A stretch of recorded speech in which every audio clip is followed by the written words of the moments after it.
عادت چھڑا میرے مولا۔ انہی حضرت عمر کی کہانی ہے، وادی تہامہ سے گزر رہے تھے کہ بچوں کی طرح بلک بلک کے رونے لگے۔ کہا عمر جوان آدمی ہو اور بچوں کی طرح بلک کے رو رہے ہو؟ کہا تم نہیں جانتے، مجھے بچپن کی کہانی یاد آ گئی۔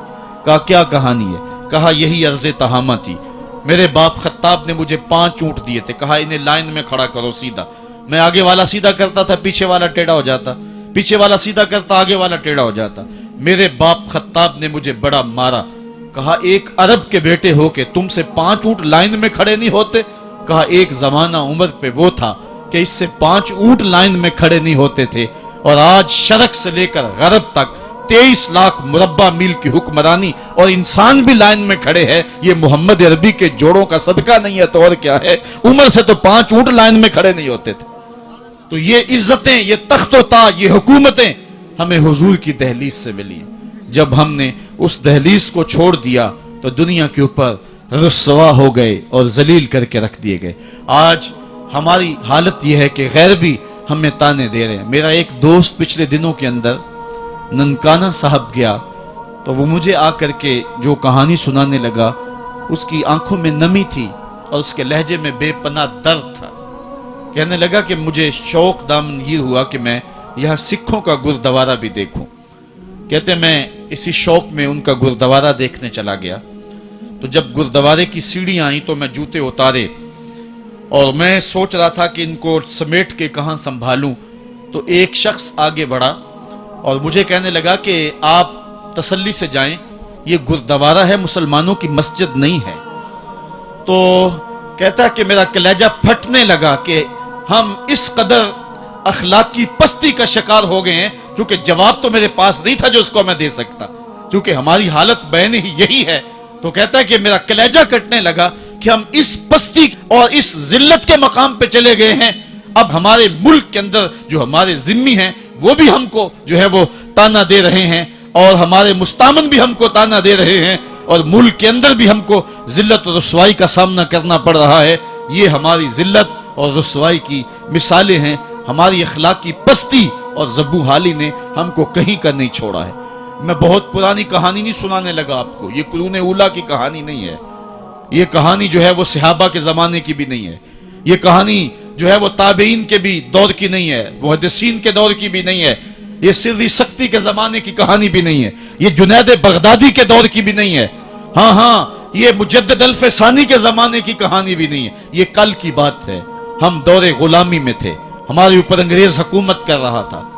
ایک انگریز افسر شاہی مسجد دیکھنے کے لیے آیا، اور جب چبوترے کے اوپر چڑھا تو ایک گداگر نے اس کے آگے ہاتھ پھیلایا، اس نے بٹوا نکالا اور اس کی ہتھیلی میں کچھ پیسے رکھے، دوبارہ وہ جیب میں بٹوا ڈالنے لگا تو بٹوا اس کے ہاتھ سے گر گیا اور وہ بے توجہی میں اندر چلا گیا۔